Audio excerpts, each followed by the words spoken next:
Yeah.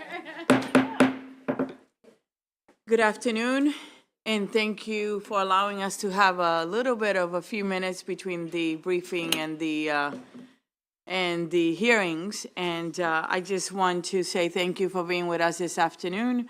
If you see that some of our committee members are coming in and out, it's not that they're being disrespectful, it's that they have hearings in other committees, okay? But they're coming, and they have access to the oral and written materials as well. So good afternoon and welcome to bill hearings to the House Health and Government Operations Committee. I'm Chairman Jocelyn Peña-Melnick, and with me is my wonderful Vice Chair, Ariana Kelly. This is our first session back in person since 2020, so I ask for your patience if we encounter any technical or streaming issues.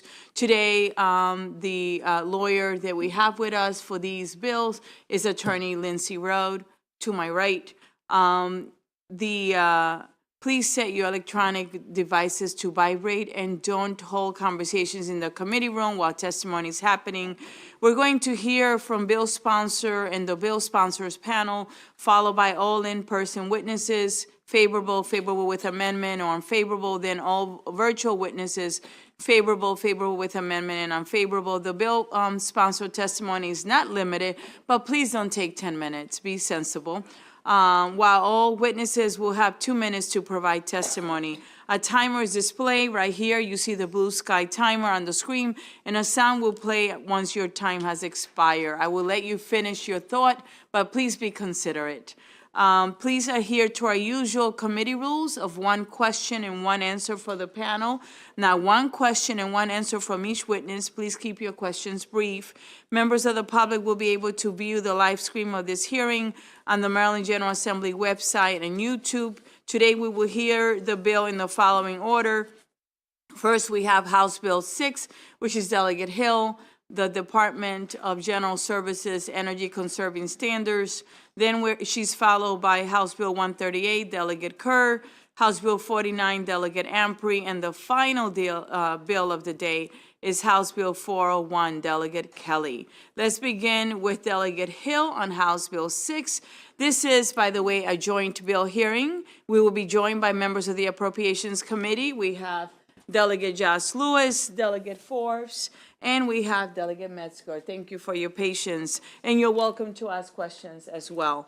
As I read the names of the sponsor panel, please come up to the witness table.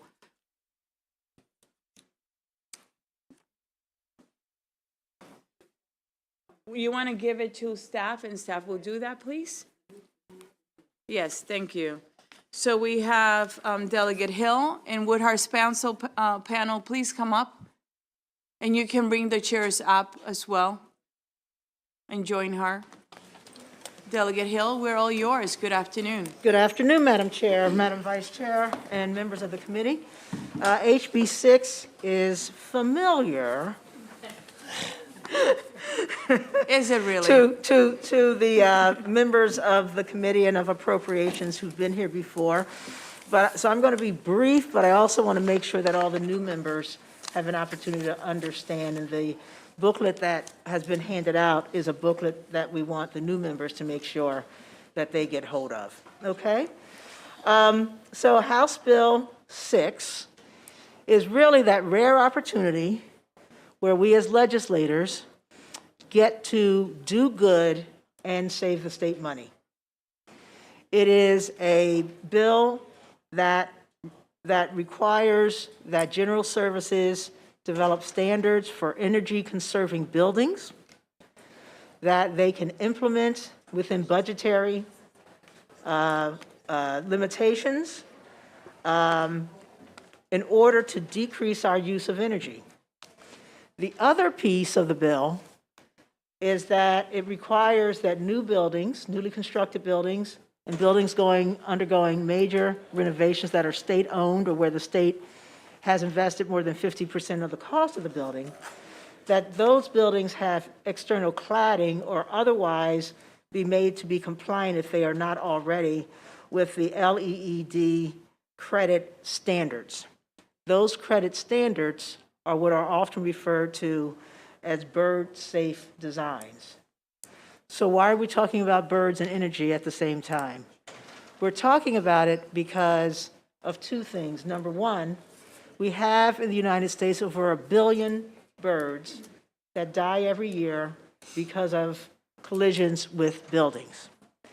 And as you'll hear from the other panelists, and as my written testimony discusses, that birding is a major economic engine for our state. So it's not just about touchy-feely, it's about an industry and the ecology and the economy. The second thing is that the standard, the LEED credit standard, which talks about ways that we can mitigate these strikes, which are most significant when we have buildings that are largely covered with plexiglass and glass, okay, which the birds can't see and they run into. Those same standards also improve the energy efficiency of buildings. So by trying to mitigate the loss of bird life, we also help our buildings to be more energy efficient. And as I said, the other pieces have to do with things like turning off external light or atrial lights between dusk and dawn. Looking at how our lighting is and putting timers and things like that on so that the lights get turned down when the building is unoccupied. And we also do those things always with a look to make sure that the safety of the people who are using the building is protected. So we've put those in there. This bill has passed this committee and appropriations a couple of times. It's actually passed the House, and the cross-file has passed the Senate. We just can't seem to get it coordinated to pass both chambers at the same time, and we're hoping this year will be a little bit different. So with that, Madam Chair, I refer folks to my written testimony, and I'd like to go on to my panel.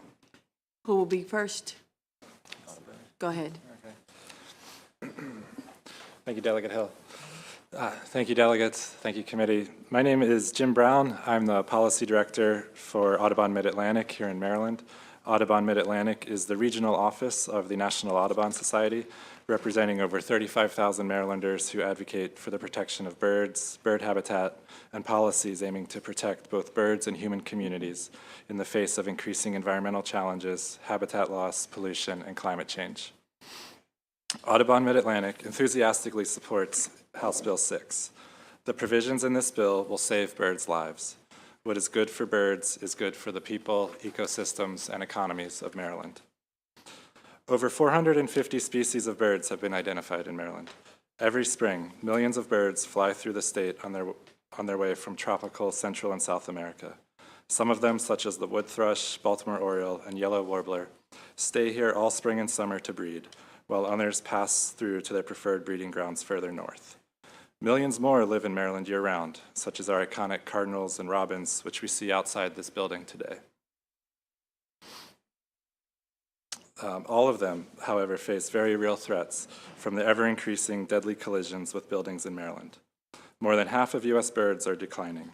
70 species of birds in the U.S. have lost more than 50% of their population in the last 50 years. These numbers include birds that are culturally important to Maryland, such as our waterfowl and shorebirds, and the iconic forest species that fill our air with melodic song. In Maryland, these collisions occur in urban, suburban, and rural areas. HB 6 will increase protections for both migratory and resident birds, increasing the benefits they bring to our environment and economy. Every year that bird populations decline, we lose valuable services in pollination, seed dispersal, and insect consumption. In closing, the science tells us collisions with glass buildings kill birds. Buildings with less glass are more energy efficient, and reducing the amount of glass in new buildings will increase energy efficiency and save millions of birds' lives each year. For the benefit of Maryland's residents, birds, and ecosystems, we urge you to look at this bill favorably. Thank you. Thank you. Who's next? Hello, good afternoon, members of the committee. Good afternoon, Chair Perry-Melnick, Vice Chair Kelly, and the National Aquarium's own Delegate Robin Lewis. My name is Ryan Fredrickson, VP of Government Affairs for the National Aquarium, and I'm here to request a favorable report for HB 6. Combating climate change and saving wildlife and habitats are two of the National Aquarium's 3 strategic conservation goals. This bill aligns with both goals by helping state buildings conserve energy while implementing industry-recognized standards for reducing fatal bird strikes. The state of Maryland lies within a major migratory pathway for birds, putting them at risk for colliding with man-made surfaces such as glass, often resulting in their death. It is estimated that window strikes are a leading cause of bird population decline, second only to habitat loss. By requiring certain state buildings to adopt LEED standards for bird-friendly design, the state of Maryland can lead the way in preventing unnecessary bird casualties on state buildings. The good news is these design standards work. In recent years, the National Aquarium has covered over 3,000 square feet of existing glass surfaces, because yes, we do have a lot of glass on our campus, with bird-safe dot patterns. These dot patterns make the glass visible to birds and have reduced fatal bird strikes on our buildings.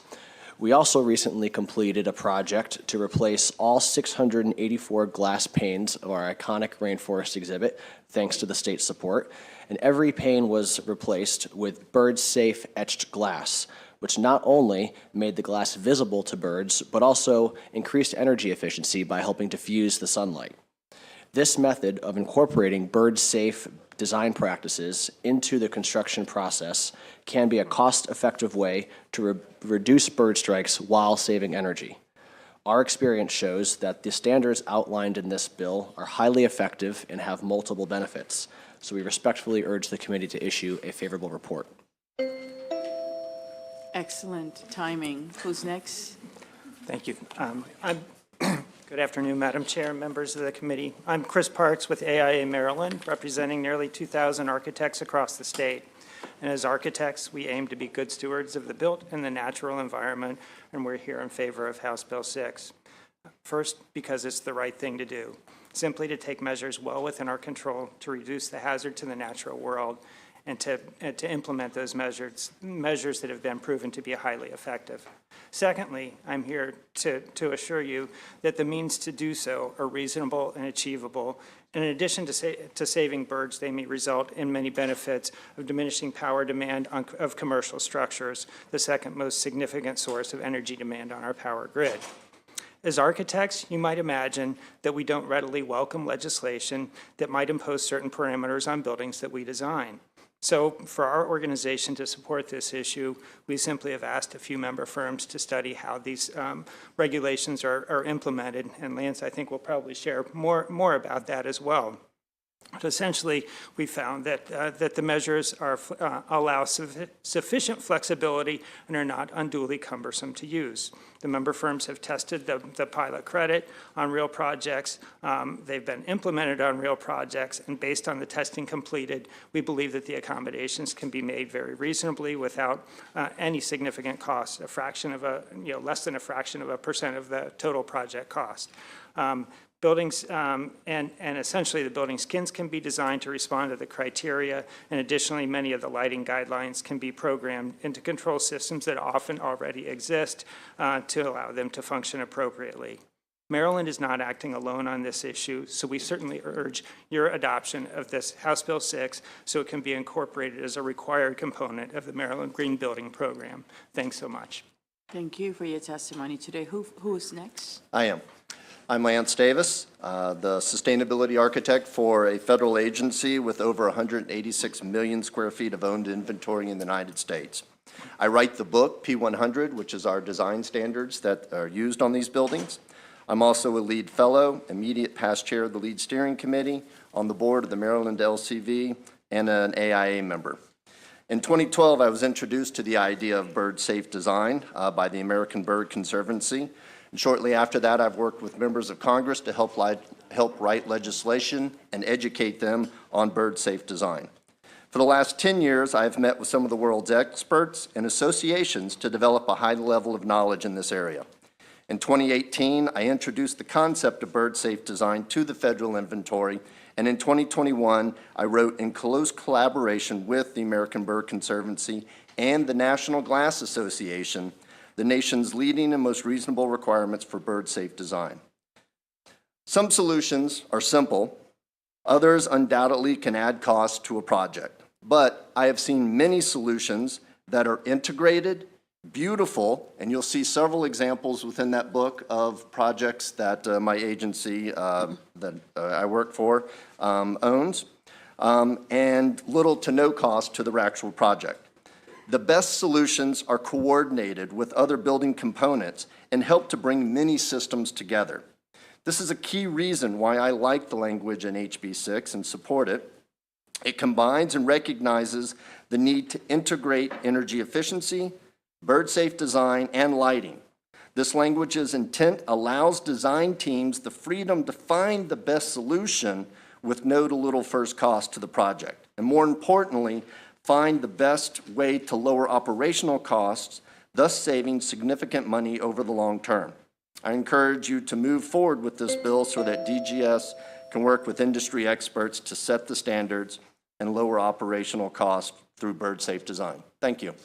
Our pleasure. Who's next? Right here. Yes, good Thank afternoon. you. Thank you, Madam Chair, Vice Chair, members of the committee. Appreciate the opportunity to clean up what I think is a convincing panel here and tell you why you should report favorably on this important and common sense bill. I'm Mark Sutherland with Safe Skies, Maryland. This bill does its part to address the two most important threats to humanity according to the United Nations, which are, of course, climate change and loss of biodiversity. Specifically, as you've heard, buildings that are mostly glassed are energy inefficient and create more greenhouse gas emissions, which we can't be doing as we go forward, and they kill 1 billion birds a year in the United States. The good news is, after you hear those daunting facts, is that we have a solution that's a combination of scientists and builders working together, and that is the LEED standard that Delegate Hill referenced. It will make sure that buildings are more energy efficient and that they will kill 90% fewer birds. So it's a good, simple solution that we've already seen implemented other places. So it's not something brand new. It's been implemented in many states and cities across the United States and Canada. Last year, in 2020, Howard County here in Maryland passed the law. State of Illinois passed the law. New York City passed the law. And just last month, the D.C. Council passed unanimously a comparable bill, and the mayor signed it on January 26th. So I'm going to be short and to the point and say that please report favorably on this, and we appreciate your consideration. Thank you, and thank you for your testimony today. Delegate Hill, I'm going to open it up for questions now, but I would like to ask you kindly to direct the best person that can answer the question, okay? First, I'm going to start with Delegate Taveras. Thank you. So, did I miss Mark? There you go. So hold on, so we can meet by face. We've been in communication via email through mutual friends. So thank you for coming forward and presenting this bill, and to Delegate Hill for working it as long as you have. And I do think that the designs are very creative, very eye-popping, and so it's pretty cool. But here's the question I have, which is what I feel I have a little bit of a concern, where for some of these external covers out, what kind of materials are they made of to decrease the possibility of corrosion, to make sure that there isn't a decaying of the outside external features of the buildings in order to protect, because that's an issue. I mean, it's okay when you first build a building, it looks real sexy, but think about it 100 years deep. So who's the best person to I answer think that somebody question? AIA Sure. representing. I'll jump in here. I think you're the one. So we've seen on several of the buildings that I've been involved with, we've seen solutions that are done with actual glass fins, actually coming out frosted glass fins. We've seen some extruded stranded lumber that is like on the Census Building in Prince George's County. That's also, I believe, in the book in there. There's also multiple options for various forms of tile, ceramic. The New York Times building uses a ceramic rod on it. And so there's lots of very long-term solutions that are phenomenal for sun shading that also work great for bird-safe design. Thank you for answering the question. Are there any other questions? And we're also joined by the Appropriations Committee. If you have any questions, please let me know. Any questions from the committee? Seeing none, thank you so much for taking the time to come in front of us. We have had this bill for the last few years, and Delegate Hill, you did a great job in assembling your panel. Have a wonderful day. Next, we have Alexi Boado.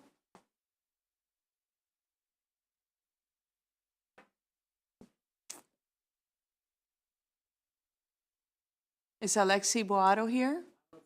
No, okay. All right, great. So this actually will conclude the testimony on House Bill 6. Thank you so much for being with us today. We appreciate it. Next, we're going to, and thank you to the Appropriations Committee for joining us. Next, we have House Bill 138, Delegate Kerr, Public Safety 311 Systems, Non-Emergency Information. Will you be so kind and bring your panel, please?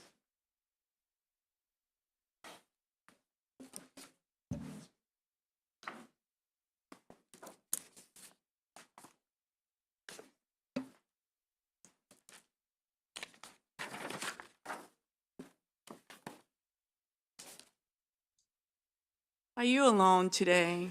I have a friend on Zoom. It's okay. We're your friends. Go ahead.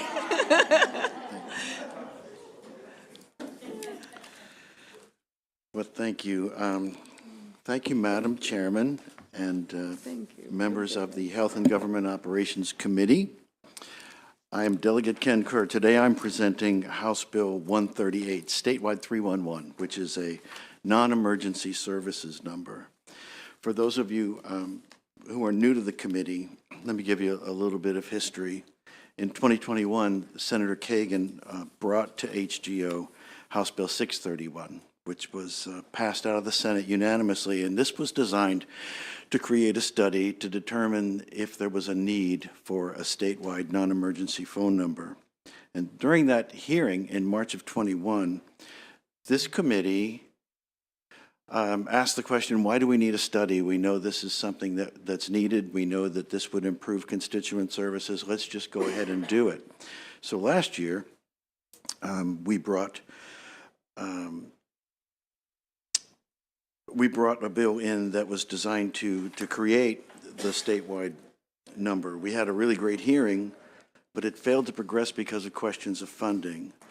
So over the interim, we've talked with the governor-elect, we've talked with Congressman Trone, and you will see that there is an amendment that pushes the start date out for another year to give us a bit more time to identify a source of sustainable funding.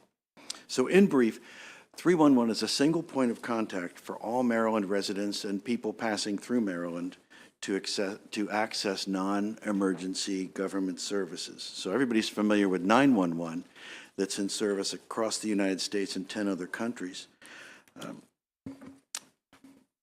But 37% of the calls that come into 911 are not emergencies. So more than 1 in 3 calls, a third of the workload in 911 is for things that are not considered emergencies. So things like a tree fell and is blocking the road in front of my house. Or it was a holiday this week and I don't know when my trash gets picked up. There's an abandoned vehicle that's been in front of my house for a month. I don't have any electricity.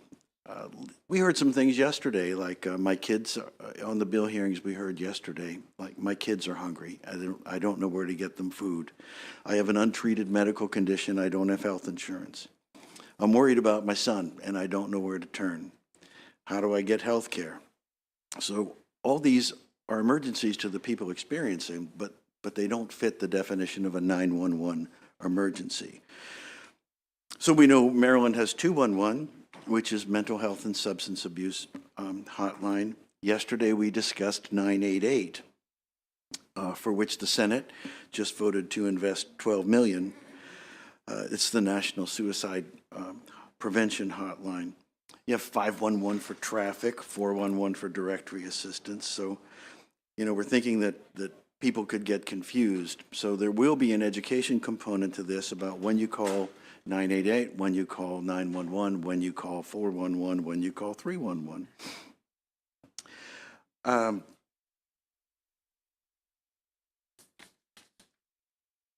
So why do we need a hotline when people can just go and do a Google search? Well, some residents, we've heard in this committee and from our constituents that there are areas of Maryland that are not served by reliable internet. We have issues with rural broadband.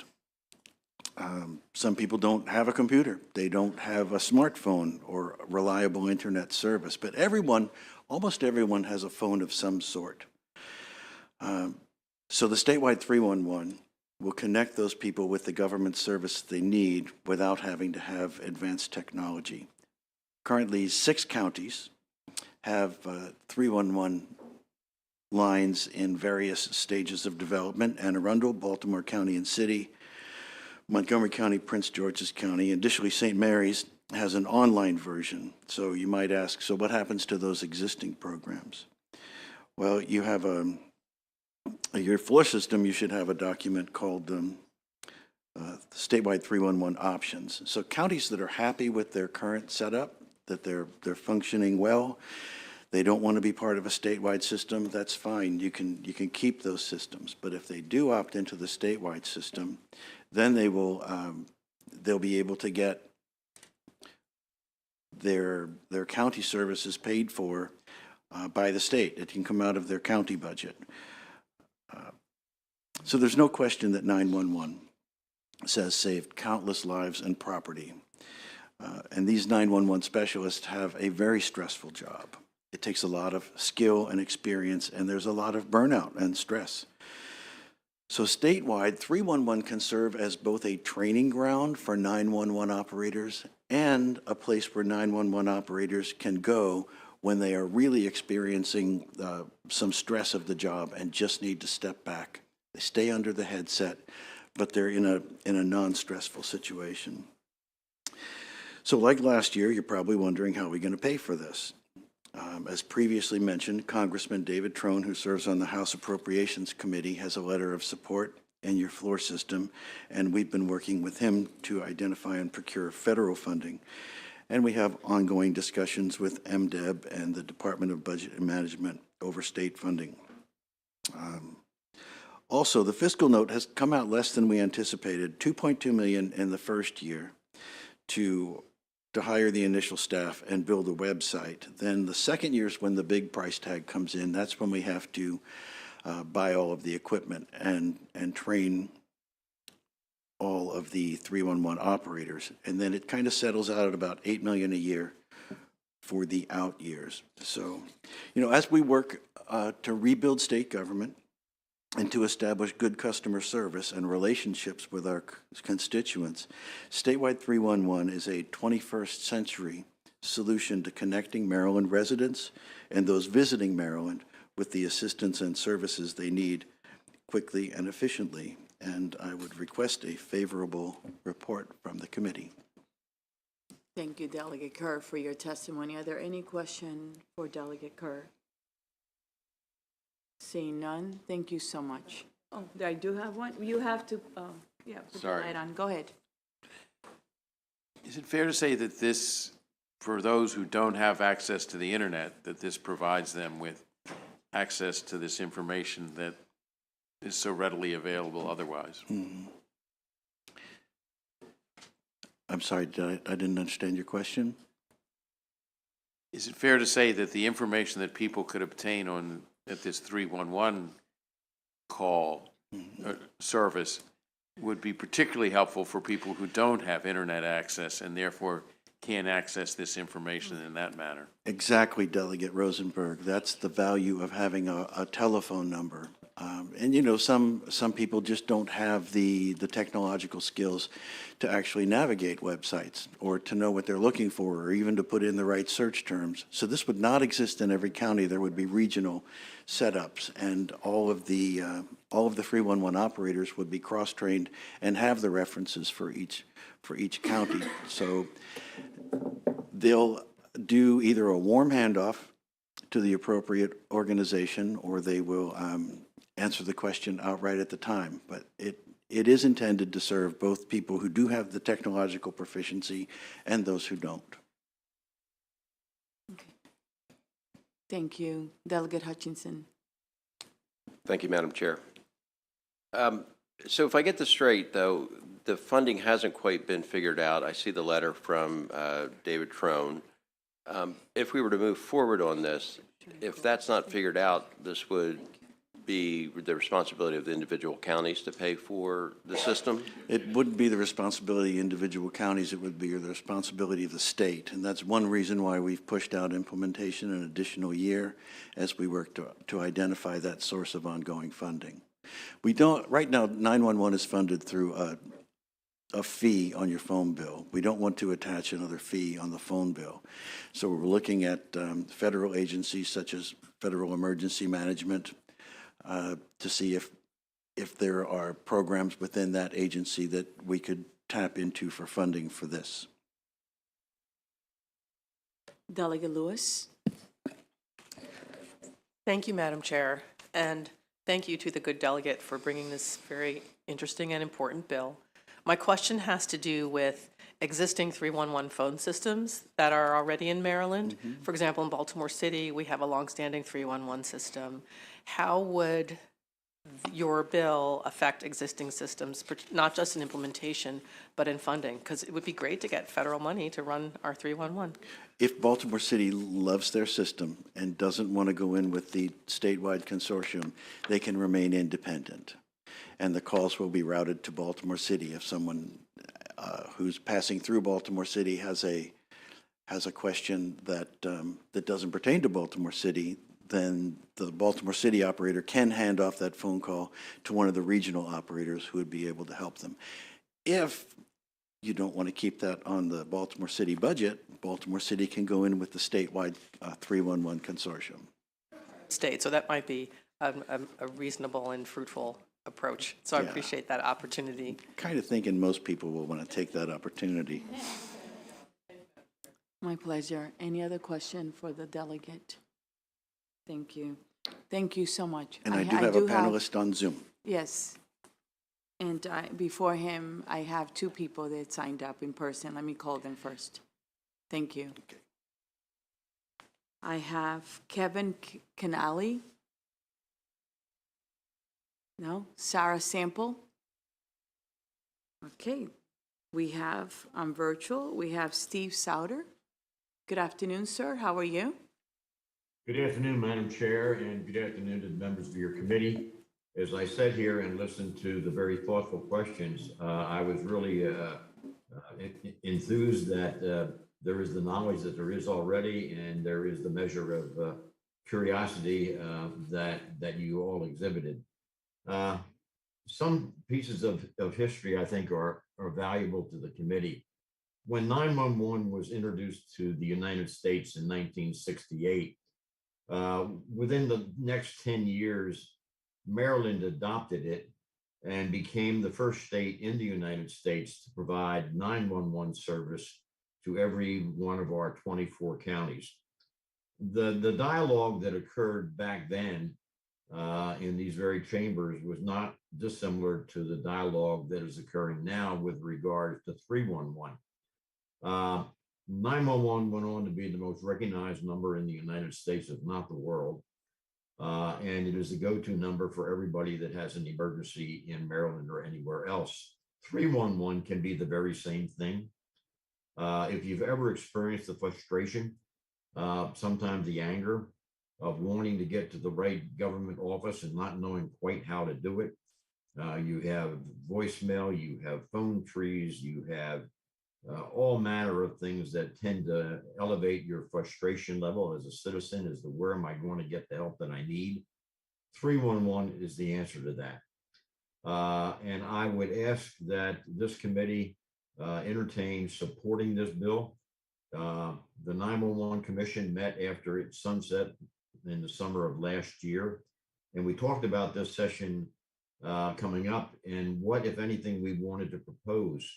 And even though the commission itself has sunset, there was unanimous opinion that we felt so strongly about 311 back then, and that we feel strongly about it now, that we were going to move and ask that it be reconsidered. So for that, I thank you for your time and your consideration. Are there any questions for this witness?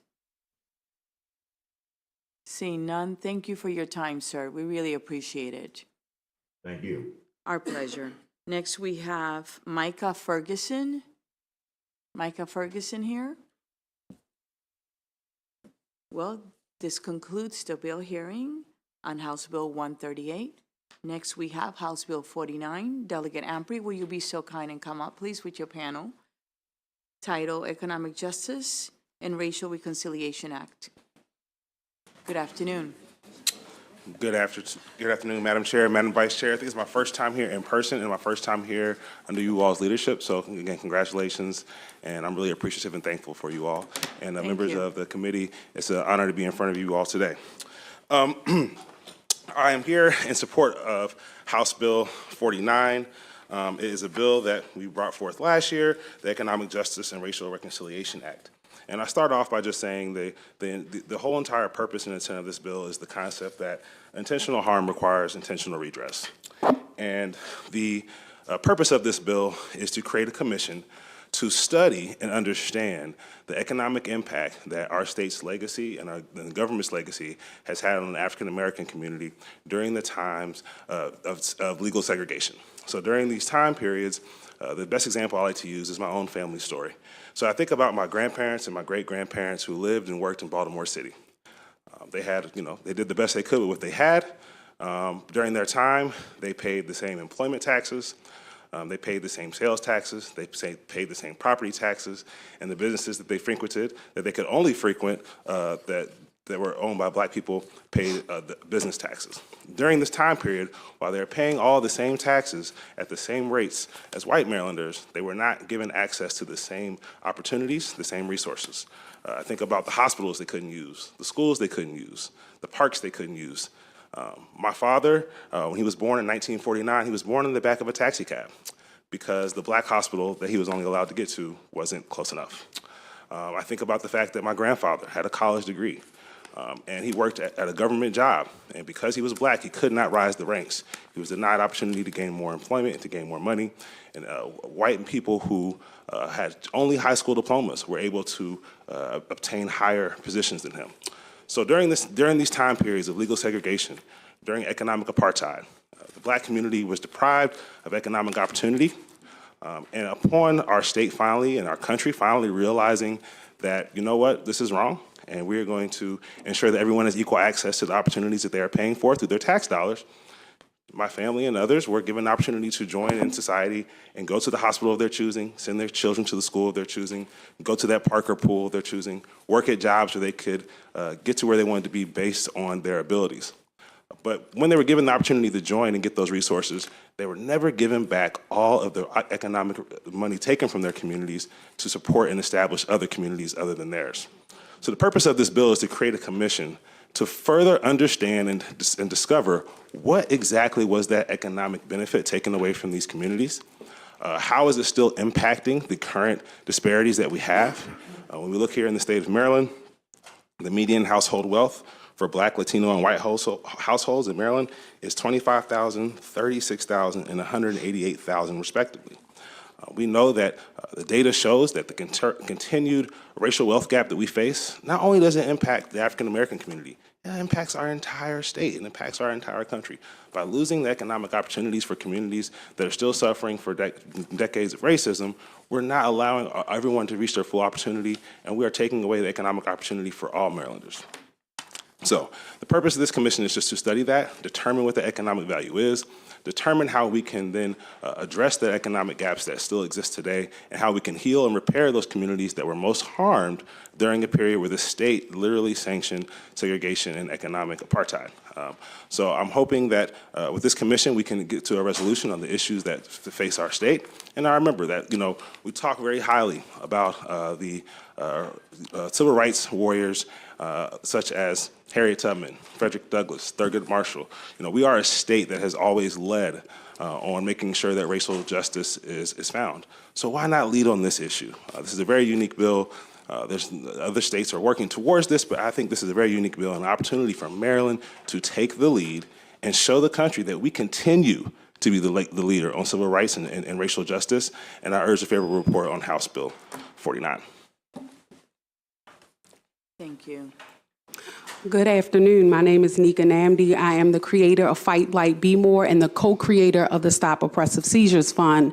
Our work centers housing stability issues in Baltimore, but in the wider state as well. I'm here in support of this bill because it is really important for us to understand that the state of Maryland is, in terms of policy, is directly responsible for much of the economic, health, social, in resource disparity present in the Black community. And I'm gonna give an explicit example. In 1827, this body, the state legislature, passed the Maryland Occupational Act. That act said that Black people, despite Maryland having a large population of free Africans in the period of enslavement, that those folks, free or enslaved, could not own a cart or a dray. And in Baltimore, this is particularly problematic because we have the first public market, Lexington Market, in all of the United States. So that meant that free or enslaved Black people could not own a cart and sell their wares, things that they grew or created, in Lexington Market. And how that impacts us today is that cart in 1827 was not able to be passed from one generation to the next. When we fast forward to the early 1900s, we look at the formulation of SDAT and how property taxes were then assessed. So at this point in history, yes, Black people could acquire property, though we could have a whole conversation about the difficulties and the barriers that were happening in this period. But during the 1950s, when the state was forming SDAT, they also formed what was supposed to be a uniform method for assessing property taxes. I'm here to tell you that even today, the assessment of property taxes in this state is not uniform. A Center for Municipal Finance study as late as the 2018 shows that property taxes, property assessments in Baltimore City neighborhoods that have high concentrations of Black folks is much higher. And in neighborhoods where you have high concentrations of white folks, the assessments are lower. And then when we look at what is also happening in terms of the collection of delinquent property taxes, the state of Maryland allows tax sale. So you're over assessing people, which mean Black people, which means their property tax bill is higher. And then when they cannot pay, the most vulnerable cannot pay, then they are subject to collection and extraction of their money by a third-party lien purchaser, supposedly for the purpose of making sure this. Because your time expired a little while ago. I wasn't even watching. At the end of the day, I'm here to support this bill because the legacy of Jim Crow, the legacy of racism in this state still lives, and it impacts us today. Thank you. No, I allow some extra time because I wanted you to finish your thought. Are there any questions for these two witnesses? Yes, Delegate Shalega. Thank you, Madam Chair, and thank you for being here today. It's good to see you, Delegate Ampry. See you as well. I read the bill. I just had a couple of quick questions. So I notice the commission shall, in paragraph 1, study from it says the Reconstruction era, that 1863 to 1964. So I'm just wondering why you didn't include through now because, is it Nika? Correct. Nika was talking about assessments today. So why did you just limit it? I understand, you know, the scourge on America and segregation. I get that, but why didn't you then, like, do paragraph 2? And then from 1964 to today? Yeah, the explicit laws on the books that were explicitly discriminatory were during that time period. So a lot of the law, like Nika has mentioned, it's the legacy component that allows the laws of today to still be impacting. So again, remember the communities that have been redlined. I think about literally the neighborhood that my family is from.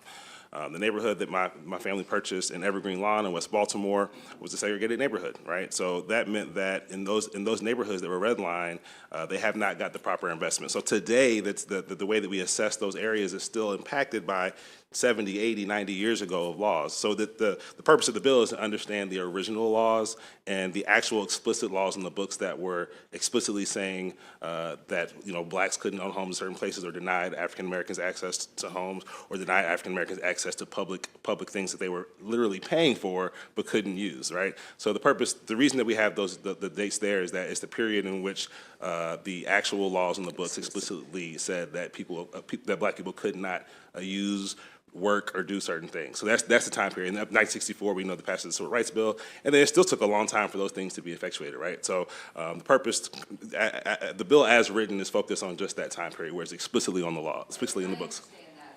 A shameful part of our history. I was just asking why you then didn't say, well, let's see if we've made any progress. Maybe, I mean, Nika says we haven't. So just to consider, and then one quick question. One quick Yes. final, line 27, to compensate the state's African-American communities. Tell me, does that mean people? Does it mean a community? There's no definition of that word, so if you could just let us know. Again, I leave it, you know, I'm a legislator, I'm not an expert in how to effectuate how this could be the most equitable way to make sure that the funds are going through what they're supposed to do. But I think about it this way, my spirit and the intent of how I crafted this bill. I think about what was the intent of those dollars extracted from the black community. The intent of those tax dollars being extracted was to do what? To make sure students had good schools to go to make sure people had healthy places to play and live, to make sure hospitals were functioning, to make sure housing was accessible, to make sure that you could get a business loan. Think about how many African Americans were denied business loans that their tax dollars were paying for. So in my mind, the way this would work is we would eventually have a fund at some point when the commission determines what that economic number is, and we figure out ways in which the money can be dispersed to organizations, it can be dispersed to communities to close the racial wealth gap. So we know that one of the biggest issues that we have within the African American community starting businesses is that it's difficult to get business loans. So if we had a grant program and process where African Americans could have access to a business loan, again, the money that their ancestors already put in the system that didn't allow them to use it is now accessible to them now, right? So you're thinking communities, not people. That was my question, but as a good lawyer, you went around it. I think I was trying to. I think at the end of the day, the commission will decide, and I think there's a space where, you know, individuals will start a business, right, or individuals will start a nonprofit. You know, there's several nonprofits in my. I think about this. I'll give you a quick example. There is an organization called Parity Homes in West Baltimore, started by Bree Jones. She has started a program in Harlem Park. So Harlem Park is a neighborhood adjacent to my family's neighborhood. It's where the black doctors and dentists used to live. It is now a crumbling infrastructure because of disinvestment over the years. She's currently having to ask foundations, banks, businesses that literally made money during the Jim Crow era for their dollars to help her do what she needs to do. Instead of her having to go ask these organizations and institutions that were able to build wealth during an era where blacks were excluded from building wealth, why not use the money that the people and her ancestors have already accumulated that they were able to use? So in my mind, it's a way that we can ensure that the money that was taken from these communities goes back in these communities to heal and repair them. Thank you so much. Delegate Lewis. Thank you, Madam Chair. And thank you to the good delegate for bringing this important bill and sparking much-needed conversation. Thank you to your panelists as well. I'm curious, is this approach of creating a commission to ask and answer a question unusual in state law? No, it isn't. I believe that we often solicit commissions to, use their expertise to determine how to best address an issue or problem. Being a complex question, a commission is a perfectly reasonable approach to answering the question that you've posed. Yes, and this body, has commissions do a lot of things. So yes, I would agree with that. Thank you, Delegate. Thank you, Madam Chair. Delegate Morgan. Thank you, Madam Chair. My pleasure. Thank you for the bill, and I appreciate answering the questions and stuff like that. I'm just thinking, if the commission and the bill cuts off at the Civil Rights Act in 1964, wouldn't that exclude all the progress that was made since then, and especially, as far as like government investment, particularly in the minority community since that time, thinking about different social programs, education, affirmative action programs, wouldn't that exclude all that progress? It wouldn't exclude any progress. Again, the purpose of the bill isn't to examine progress. The purpose of the bill is to examine the punishment that was placed upon the African American community who, again, were paying taxes, doing their duties, and weren't given full access. So, again, the examination of progress is not the purpose of the bill. The purpose of the bill is to examine the harm. That's the purpose of the bill. Thank you.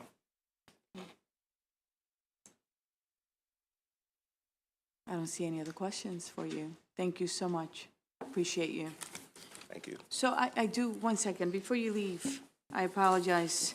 I wanted to ask you, in the bill, you have the Controller's Office actually being the office that will staff the commission, but in the fiscal note on page, I believe is page 2 of the fiscal note, the last paragraph says the controller advises that it has no policy staff that specialize in the fields of study required by the bill and therefore requires additional analysts with necessary skills to staff the commission. And they go on to say what they need, $238,000 to staff it. My question to you is, have you asked an HBCU to staff it, or have you asked the National Archives, Maryland Archives to staff it? Have you had those conversations with them? I believe we had those conversations last year. We haven't restarted those conversations this year, but I'm more than happy to work with the committee on figuring out how to best staff the commission and doing it in a fiscally responsible way. I think if I were you, I will contact the HBCU, you make the call, and the archives, and see whether they're willing to staff it or not. So by the time you come back, you have some answers. Awesome. That sounds like a great idea, and our staff will work on that. All right, thank you. We have next Chris Apple. Is Chris Apple here?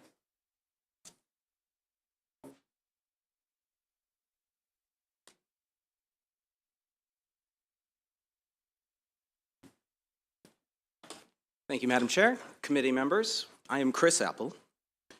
I'm not a professional advocate. I'm here because I believe that Maryland owes a debt, a moral debt, to our Black and brown neighbors whose ancestors were discriminated against. I believe that debt outlasts those who created it, and I believe the state has a responsibility to make it right. We don't like to think of Maryland as a Jim Crow state, but it was. Schools were segregated, interracial marriage was illegal. Housing restrictions prevented Black people from buying homes in developments all over the state, from Baltimore to Bowie to Silver Spring. Buying a home is one of the biggest wealth-generating opportunities in a person's life. But those homes were not for sale to any person of African descent, direct quote. Blacks were underrepresented in senior job positions in Maryland companies, like the Phillips packing plant in Cambridge. Police unevenly enforced the laws and sometimes deliberately preyed on Black communities. In 1967, when a fire broke out in Cambridge's majority Black Second Ward, the police chief forbade the fire department from intervening. Maryland's Attorney General had to go to Cambridge and commandeer a fire engine to put out the flames. But by that time, whole city blocks had burned down. Think of the financial loss. With so many economic opportunities denied, who can say just how much wealth was withheld from Black Maryland families? Well, that's a good question, and it deserves an answer. Passing this bill is the only moral choice.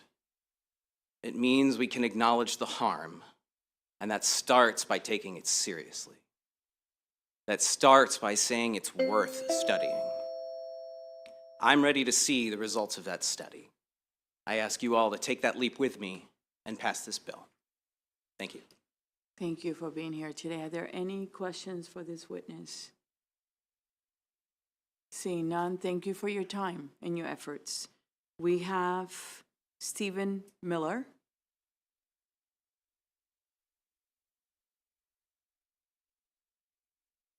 Good afternoon, sir. Good afternoon, Madam Chair. I'm You can- Stephen Miller. I'm from Hagerstown, Maryland. I'm here as a private citizen. Once again, we have legislation introduced to establish a commission on economic justice and racial reconciliation.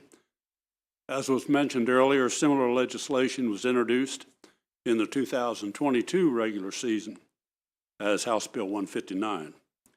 Now, the purpose of the proposed commission is to study racial disparities in wealth and resources as a result of tax laws and systems in place in the state from the Reconstruction era through the enactment of the Federal Civil Rights Act of 1964. In addition, the commission will be tasked to make recommendations relating to compensation of the state's African American communities for the racial disparities identified. Now, I have concerns about partisan factors that will play a role in structuring this commission and the apparent foregone conclusions that suggest a reparations fund be recommended to compensate the referenced communities. Now, the success of this proposed commission is going to be rooted in how it was initially formed. The composition of this commission can take one of two forms: a non-politician commission whose members do not hold political office, or a politician commission whose members do hold office. House Bill 49 outlines the membership of this commission to be predominantly composed of politicians who hold office. When a commission is comprised of politicians who hold office, the results can be significantly biased by partisan ideology. Let us remember the first drawn redistricting map submitted by the Legislative Redistricting Advisory Commission, a group of politicians. A Maryland judge called the map a product of extreme partisan gerrymandering and wrote it unconstitutional.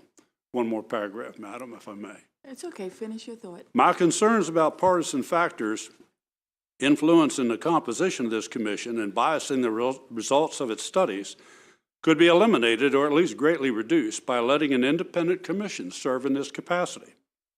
This non-politician commission would make the process more transparent and impartial in its findings and recommendation. This commission could certainly invite input from the resource people identified in the proposed bill without naming them specifically in the legislation. And as you put out earlier, this proposed makeup of the commission would mitigate the projected expense of $228,000 in fiscal year 2023 by the Department of Legislative Service analysis of the bill in that session. Thank you for your consideration of my input and for your vote on this matter. Thank you. Are there any questions for this witness? Seeing none, thank you for your time. Yes, ma'am. Next, we have Will Pass, and it's a virtual testimony.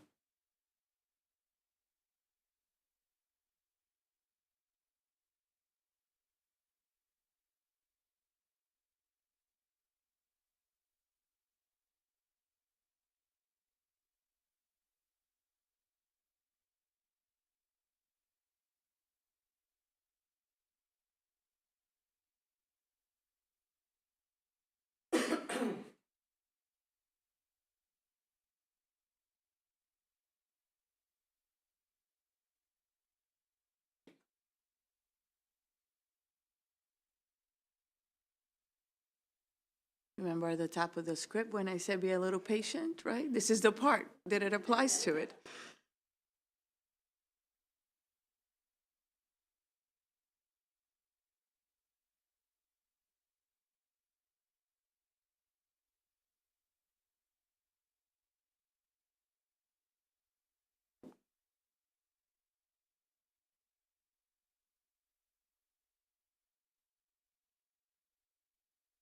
We have 2 witnesses left, and they're both virtual, so thank you for your patience.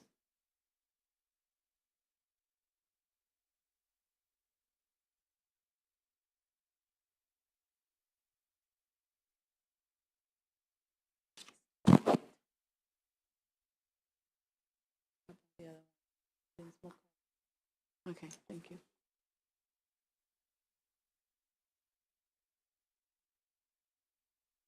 What is your name? Oh, yes. Okay, so you know what, it was actually not, the name, I do have the Maryland nonprofits, that's who you're representing, correct? Come forward.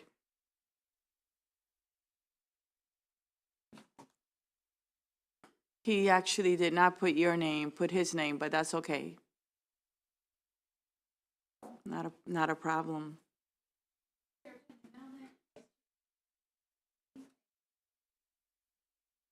The microphone, please. And CEO of Maryland Nonprofits, the statewide association representing Maryland's 37,000 nonprofits and 1,600 members across the state. I'm also a member of the Shifting Power Work Group, a public-private collaboration with people with lived experience in the foster care system. We are also home of MARFI and Maryland Latinos Unidos. I'm here to speak in favor of HB 49.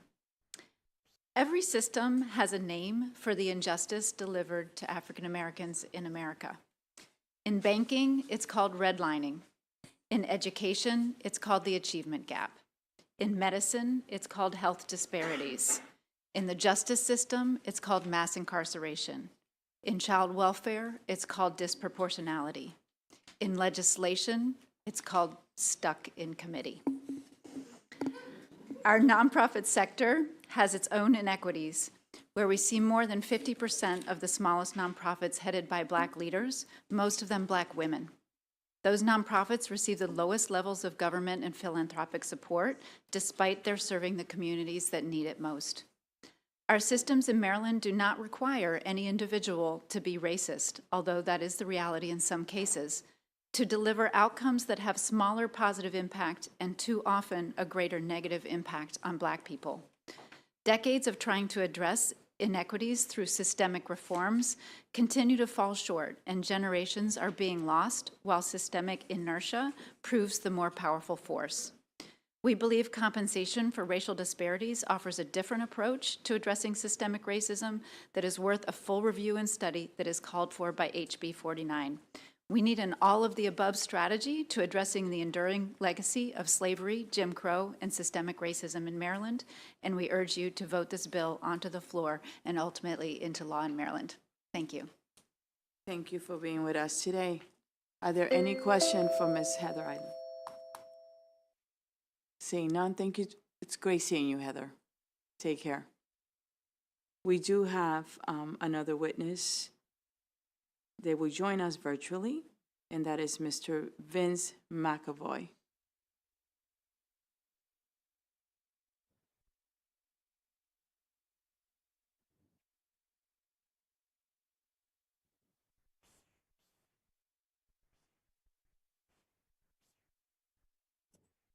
Thank you, Chair. I apologize that for the clicking there. I hope you can hear me all right. I have a new headset. We can hear you. Can you give us your name, please, and you can get started. Sure. My name is Vince McAvoy. I am reporting unfavorable on this bill.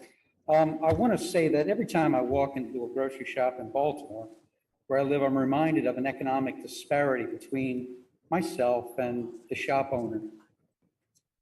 I don't hold umbrage to that shop holder regardless of the ethnicity or background of that shop holder. I want to point out that I feel that this bill is ill-contrived, and I find that it is focusing on economics and finding something of a loophole that is being trying to be exploited.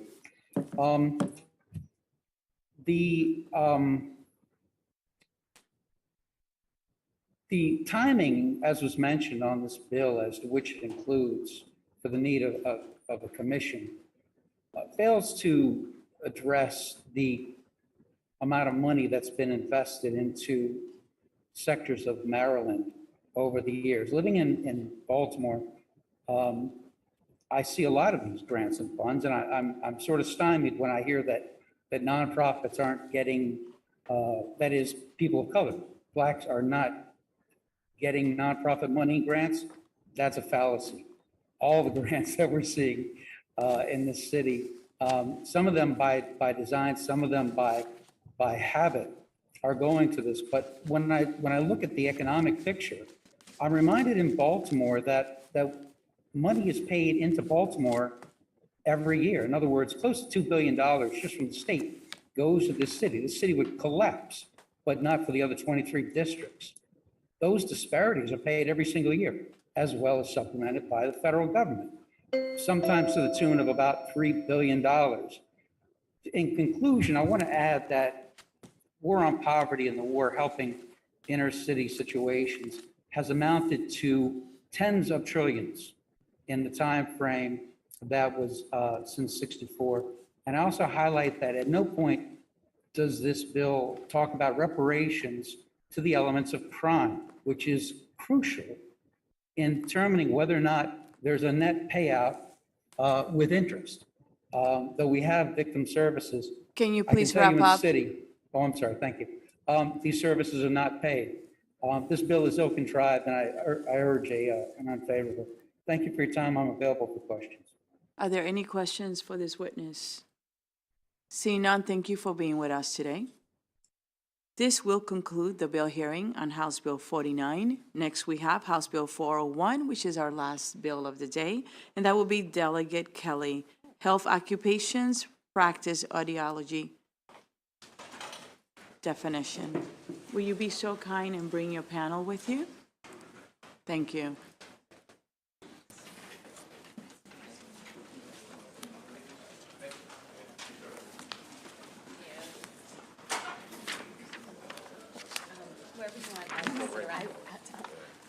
We can pull up one more chair too.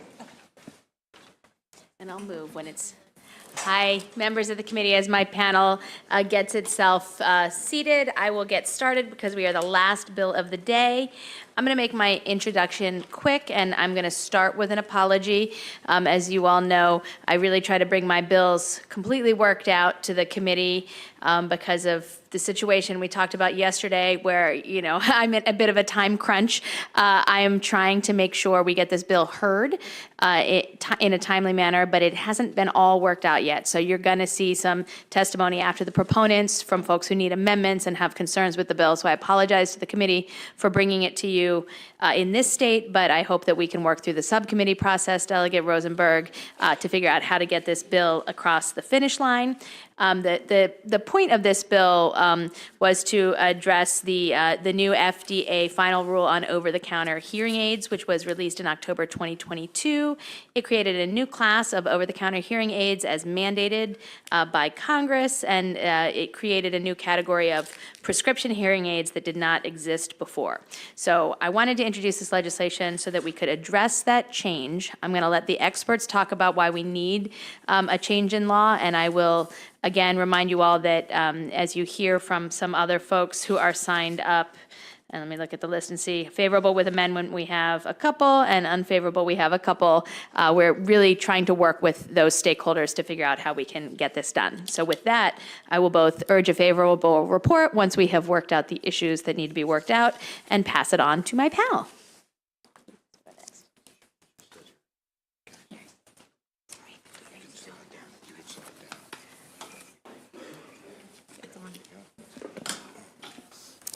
And while they sit, Delegate Kelly, when we do open it up for questions, will you be so kind and direct who is the best person to answer the question, okay? Or I could deputize Mr. Jen to help with that. Sure. Wonderful. So good afternoon. Who will get started? Thank you very much, Madam Chair, and distinguished sponsor of the bill, the Vice Chair, Ariana Kelly. My name is Gil Jen here on behalf of the Maryland Academy of Audiology, and Delegate Kelly's absolutely right. What we're trying to do was a simple bill, and it obviously raised some flack, and I'd like to try to address some of the potential opposition.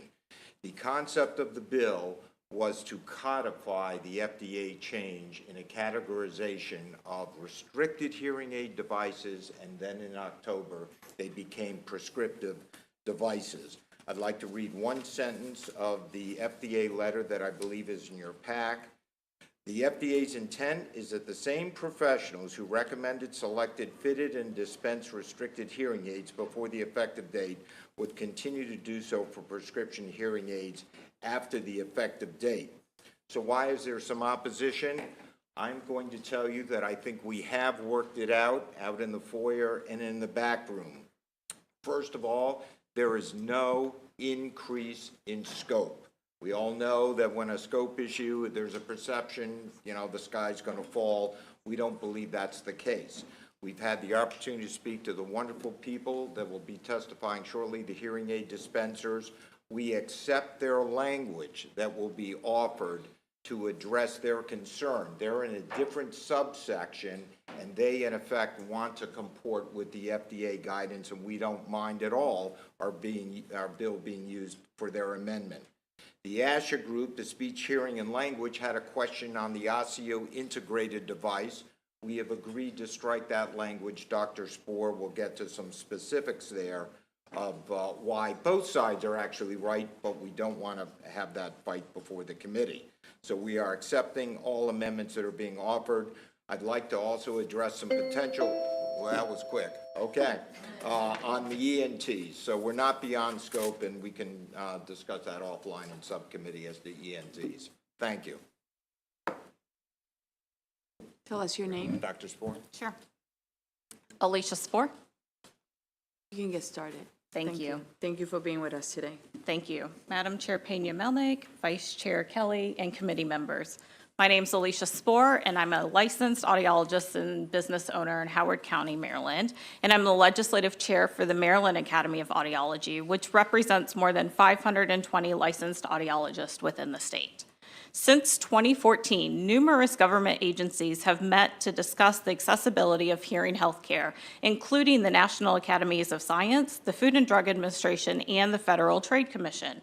I was fortunate to be able to attend and present testimony during these events as it addressed the growing hearing loss crisis. One of the NASM recommendations was to implement a new Food and Drug Administration category for over-the-counter wearable hearing devices. Congress acted and passed the Over-the-Counter Hearing Aid Act in 2017. In October of 2022, FDA released the final rule for over-the-counter hearing aids to allow consumers aged 18 or older to purchase non-surgical air conduction hearing aids for perceived mild to moderate hearing loss without the involvement of a licensed professional.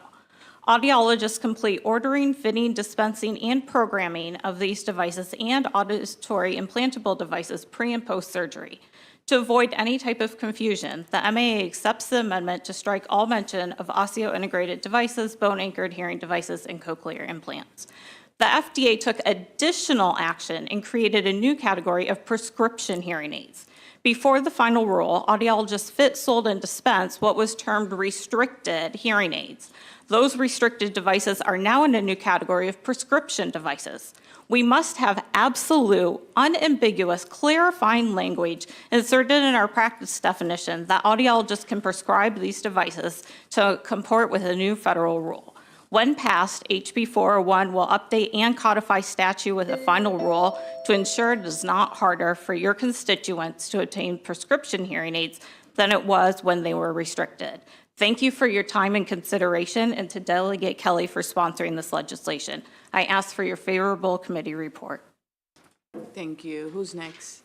Melissa Segev. Good afternoon. Hi. Madam Chair Pena-Melnick, Vice Chair Kelly, and committee members. My name is Melissa Segev, and I am a second-generation audiologist and small business owner of one of the largest and oldest private practices in Maryland. MAA is pleased to work with Delegate Kelly to codify the recent FDA final rule language on OTC hearing aids with Maryland statute. My father was an audiologist for 40 years, and I have been practicing for 15. In that time, no one has confused our profession with ENT physicians because licensure law states that we have to identify ourselves as doctors of audiology. Prior to the FDA final rule, hearing aids were categorized as non-surgical restricted devices. When the FDA released the final rule in October of 2022, they created a new category of prescription hearing aids, although it was not required under the congressional mandate. FDA defined prescription hearing aids as hearing aids that do not meet the definition of OTC hearing aids.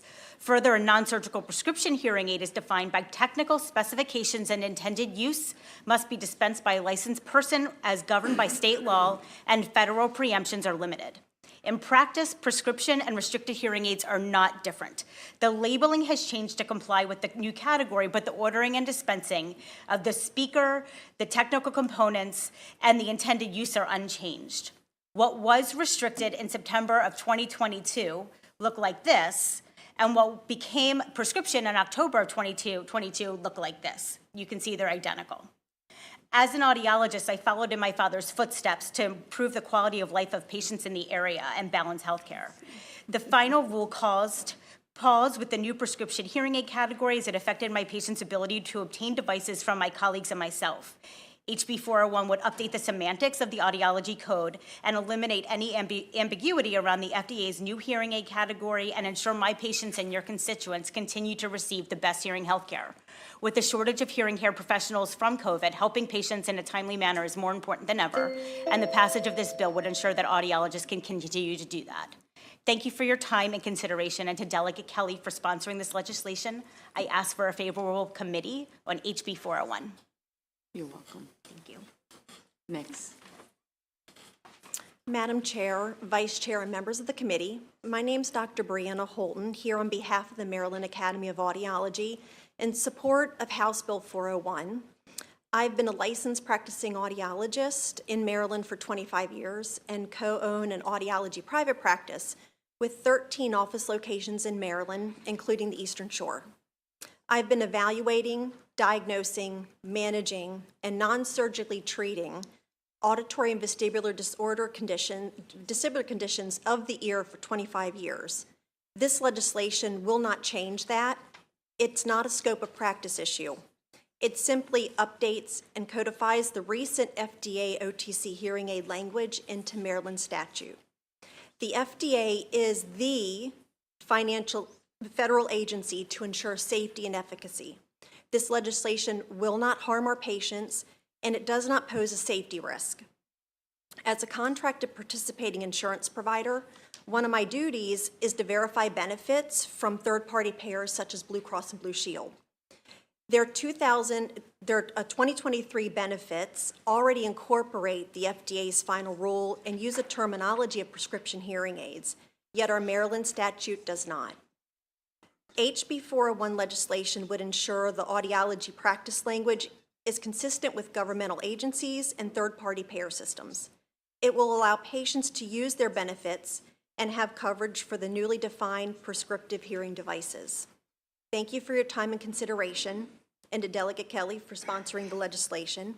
I ask for a favorable committee report on HB 401. Thank you. Are there any questions for the sponsor and her panel? Delegate Bagnall. Thank you, Madam Chair, and thank you to the sponsor and the panel, and for the work to work it out. We love hearing that in this committee. To that end, Mr. Jen, you had mentioned something about an ENT issue. Can you speak to that issue and the potential resolution? Thank you very much, Delegate Bagnall, for the opportunity. First, we did not reach out initially to the ENTs because we didn't believe this was an expansion of scope, just merely incorporating the FDA guidelines. Our concern is that our understanding is there's some testimony that's been presented to you in a letter that talks about the concern of the language of order, evaluate, diagnose, manage, or treat any auditory or vestibular condition in the human ear. Dr. Eisenman from the University of Maryland has submitted some comments to the committee, and he says, quote, "This is precisely the description of the role of a physician." And then he went on, he said, "As a physician with training specifically in the disease of the ear, I won't be able to practice my trade since I'm not a licensed audiologist under this statute." First, I think there's a total misperception. The good doctor, I think, looked at the practice of audiology statute and thought we were amending the entire medical practice statute. So that is clearly erroneous, and you can pull up in your file on the computer 14-1091, the practice of medicine. That is the diagnosis, the healing, the treatment, or surgery. And he said, what is the difference between an audiologist and a physician? In this case, it's the surgery. They don't do the osseo integrated implant that requires the cut. So there is clearly a difference. There is no expansion of scope. They're not interested in doing the surgery. So there's been some unfortunate misperceptions there, and we just wanted to address that one. I think there was a comment also on tort liability, and because there's no expansion of scope, there should certainly be no increase in any medical malpractice insurance premiums. Thank you, Delegate. My pleasure. Any other questions for the sponsor or her panel? Seeing none, thank you for your testimony. We really appreciate it. Thank you, Madam Chair. And next, we have Bridget D'O'Brien. And forgive me if I did not pronounce your name correctly. And we also have Shruti Kulkarni.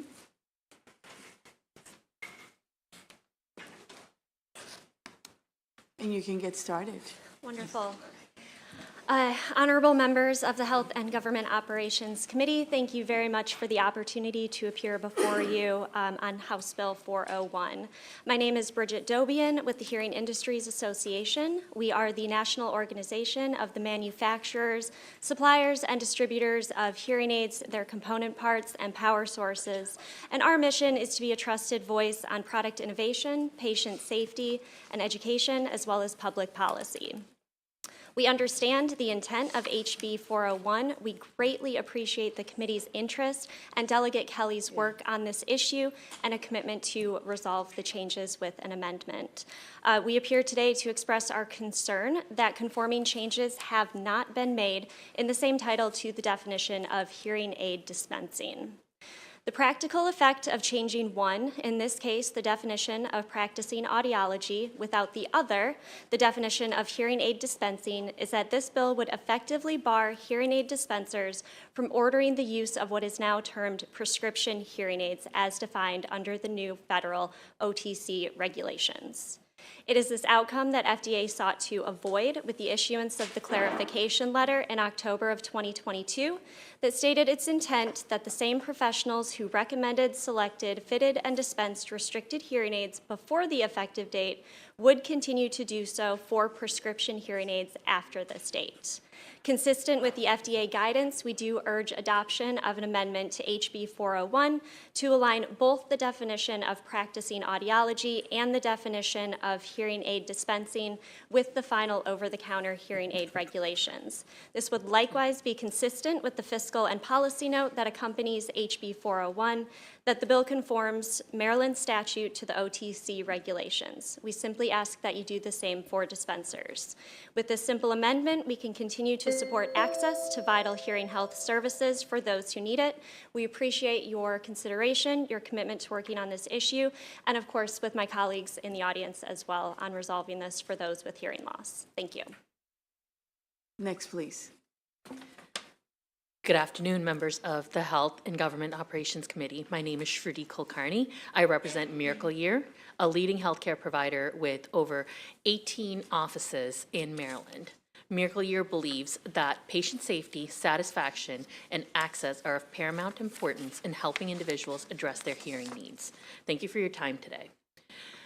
I urge this committee, and as Delegate Kelly has said, the members of this committee to adopt an amendment to HB 401 to allow hearing aid dispensers to order prescription hearing aids consistent with the guidance issued by the U.S. Food and Drug Administration, as well as the Maryland Department of Health. As currently written, the legislation clarifies that licensed audiologists are permitted to prescribe and order hearing aids to conform, and I quote, to conform Maryland statute to federal regulations by authorizing audiologists to prescribe hearing aids rather than only fit and sell. Yet the bill omits to do the same for licensed hearing aid dispensers. The failure to provide the same clarification for hearing aid dispensers is problematic because, as you know, legally, a statute supersedes any previous state guidance or clarification, even one from the Maryland Department of Health. Therefore, if hearing aid dispensers are not included in this legislation, this bill becomes law, it would unintentionally but decisively prohibit hearing aid dispensers from ordering non-OTC or prescription hearing aids. Based on recent regulatory changes promulgated by the FDA, non-OTC Class 1 and Class 2 hearing aids have now been classified as prescription medical devices. Since these regulatory changes became effective, consumers and patients may now only obtain a non-OTC hearing aid upon a prescription or ordered from a state licensed provider.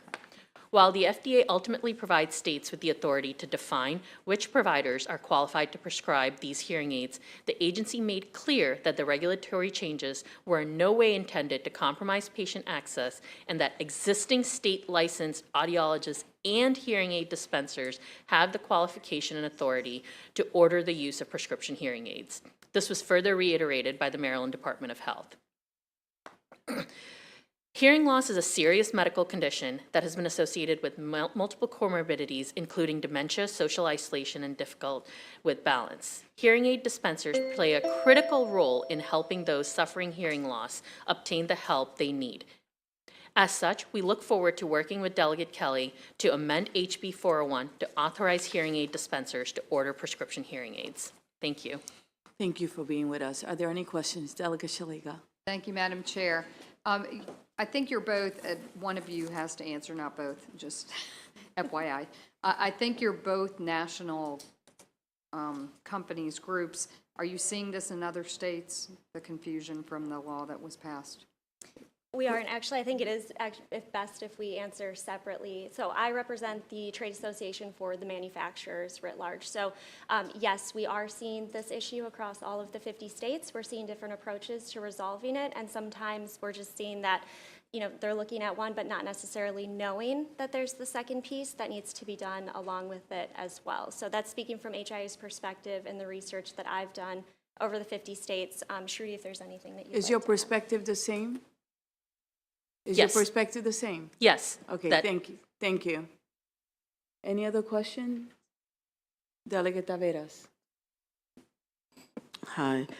I apologize that I had to step away. I had a doctor's appointment, but I am curious with regards to the difference between someone who's qualified to be an audiologist and somebody who is otologist, yeah, that. It So sounds we like a have- gynecologist, but for your ears. The otolaryngologist. So, sorry. So Delegate Taveras, 1 second. Do you feel that you can answer that? Because we have another panel coming after you that is able to answer that. I think the ENTs are best. Thank you. Thank So you. I'll leave, thank you. All right? But Any other questions? The next panel will answer it. Okay, but can I just offer a clarification if you're okay with that? No, they're going to answer Okay. it. It's okay. It'll be all right. Thank you. Any other questions? Seeing none, thank you so much for being with us today. Thank you. Next, we have Ms. Shannon Pryor, Ms. Barbara Brocado, and Ms. Natalie Earl. Thank you.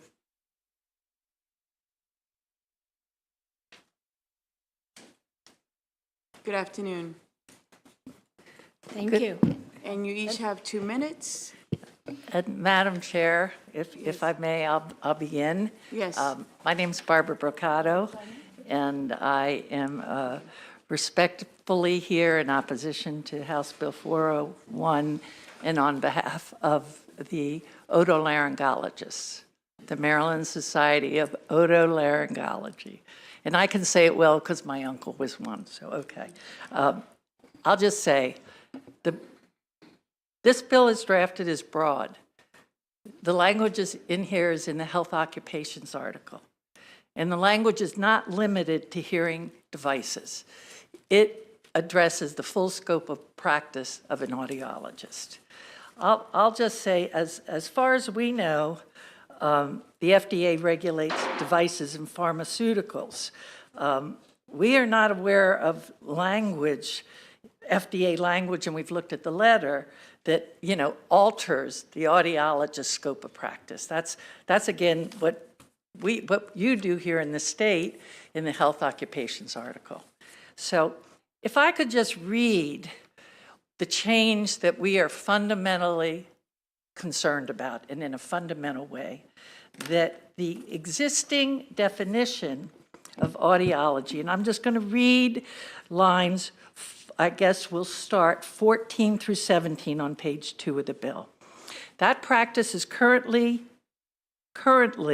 defined as to prevent and modify the disorder or assist individuals in hearing and auditory-related skills for communication. The new language is order, evaluate, diagnose, manage, or treat any auditory or vestibular condition in the human ear. I would just say that the terms here are generally medical terms used to describe the practice of medicine or in other related health occupations with certain qualifications around it. But there are no qualifications here. So it is with that reading of the bill that when we saw this, when it just came out and no one had talked to us, we were gravely concerned. So we're glad to answer questions, and I'm honored to be joined by Drs. Pryor and Earl, who can speak to what the practice of otolaryngology is. Thank you. You're welcome. Go ahead. Thank you. I'm Shannon Pryor, and I'm speaking on behalf of the Maryland Society of Otolaryngology and of MedChi, the Maryland State Medical Society. I live in Chevy Chase, Maryland. I'm an otologist, meaning that I'm an ear, nose, and throat physician who specializes in ear problems.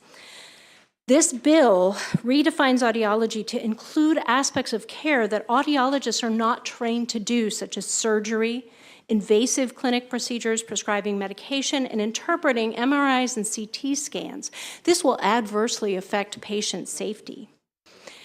A 35-year-old mom comes in to me with a sudden hearing loss in her left ear. I took a full medical history, a noise history, a family history. I reviewed medication list. I did a physical examination, including a microscopic examination of the ear. Had I seen an infection, I would have prescribed medication, but I didn't. So she had a hearing test, which showed that the deafness probably arose in her inner ear or its nerve.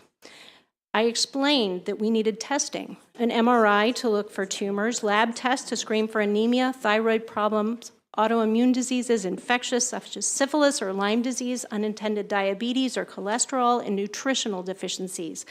Most importantly, we started treatment.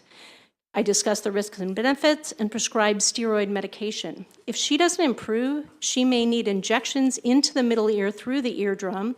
If the MRI shows a tumor, she'll need either surgery, radiation therapy, or additional imaging. That's just one of the most common problems that I treat. The ear does not exist in a vacuum. It's connected to and influenced by the rest of the body. Our evaluation involves far more than audiologic testing.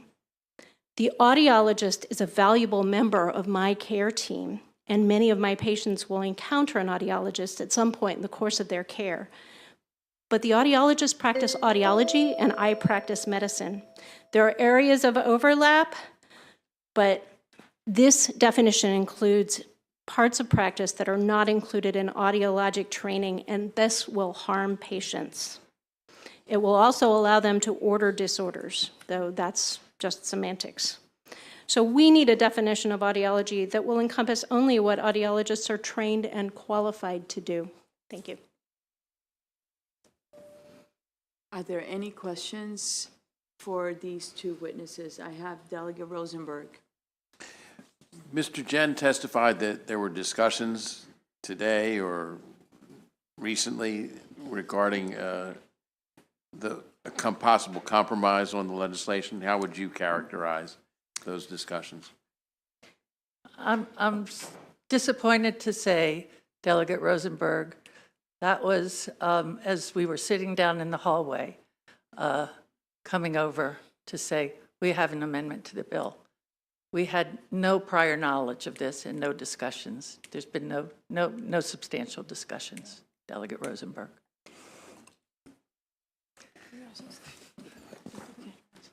Delegate Kelly. Thank you, Vice Madam. Chair Kelly. Thank you, Madam Chairman. And I just want to, again, apologize as I introduced the bill. I am on a tightened time frame because of my personal situation in the legislature. So again, I apologize for no substantial discussions before the bill hearing, but I assure you there will be ongoing discussions until we can figure this out under Delegate Rosenberg's leadership of the subcommittee. Any other questions? As you know, we do a lot of work everything is done by subcommittee, right? So there's a lot of opportunities to come forward, and this is a committee that prides itself in allowing everyone. So you're more than welcome, and before then, to reach out to both the sponsor and the rest of the witnesses, okay? Thank you so much. We do have one more witness, and that is virtual testimony by Dr. Natalie Earl. Oh, she's not there, okay. She's not on. Is she waiting? For the last, Oh, let's see. we know she's been there waiting. Yeah, 1 second. I know that my staff says that they do not see her, so let's wait a second.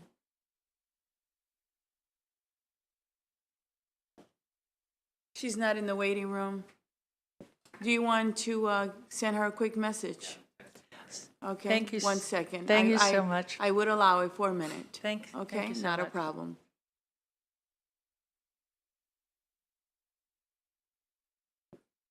She says she's in the waiting room?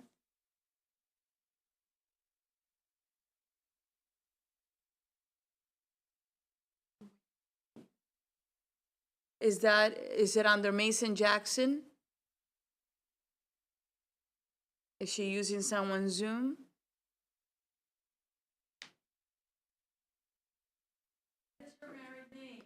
So go ahead, allow her. It's okay, it's okay. We're going to, 1 second, it's part of the virtual difficulties. It's okay. We're flexible here. All right, we'll let her in.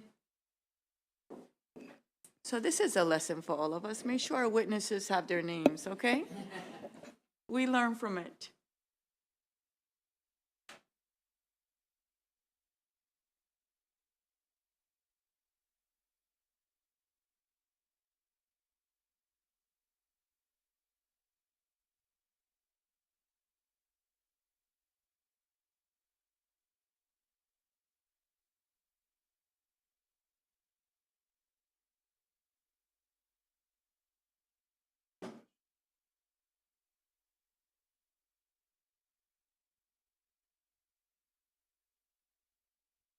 Hello. Yes. Hi, how are you? Hi, good afternoon. I apologize. I can't change the name until I'm actually let in. So I apologize about that. I am, You're in already, but do not worry about that. Just tell us your name and your testimony, please. my name is Natalie Earl. I am an ENT or ear, nose, and throat physician. And I work in a private practice that has offices in Chevy Chase, Bethesda, and Germantown. Yes. Can you hear me? Yes, we can. Good, sorry. I'm here to provide testimony against House Bill 401. The manner in which this bill is written expands the scope of care delivered by audiologists to provide both surgical and medical management to patients with ear and vestibular complaints. I want to highlight a typical ear patient that I see every day, which is the patient that presents with ear pain. Ear pain can have many causes, but I want to focus on middle ear infection. This is one of the most common causes of ear pain. Prior to the advent of antibiotics, ear infections would kill a large number of individuals. Untreated, unrecognized, or poorly treated ear infections can pass through the bone behind the ear and infect the lining of the brain in a disease called meningitis. Poor treatment can cause hearing loss, speech delay, and death. I believe it's not in the best interest of the general public to allow medical and/or surgical treatment of diseases like ear infections to be managed by individuals that do not have the training to do so, such as the audiologists. An example of this I would give in terms of what I do, I saw a 2-year-old girl with ear pain, fever, and nighttime fussiness. This was her 4th ear infection. Her speech was delayed, and she had already been on several courses of antibiotics. Once I documented a thorough history, I did a physical exam, saw fluid behind the ears. I ordered tests to assess the movement of the eardrum and the degree of her hearing. It's okay, you can finish your thought. Go ahead, continue. The test confirmed ear infections, and she needed surgery, which was the placement of tubes. Tube placement is one of the most common surgeries that we do in the US today. It's done in an operating room with a special microscope. I completed 5 years of ENT residency to do this with little complications. In assessing this patient, I have to make the correct diagnosis and execute the appropriate and effective treatment. Complications of this procedure could be misplacement of the tube, and they can have other consequences. So audiologists would need to be able to handle the complications related to procedures that they did. So ears and ear-related problems, they can be very tricky. They require in-depth understanding of the anatomy and understanding of diseases that affect the ear. It requires coming up with appropriate differential diagnosis and the appropriate testing and implementation of these treatments to prevent damage. So in conclusion, I believe by allowing audiologists who do not have training to manage ear and treat ear-related problems would be exposing patients to more complications related to incorrect treatment or delays in treatment. Thank you. Our pleasure. Hold on a second and let me ask if there are any questions for you. Are there any questions for this witness? Seeing none, thank you for being with us and thank you for being patient as we were able to get you on. Thank you for being with us today. This will actually conclude the testimony on House Bill 401. And for the committee, it will also conclude the work of the committee for today. We'll see you later tonight. Have a blessed evening. Thank you. And staff, thank you for your work. Bye-bye.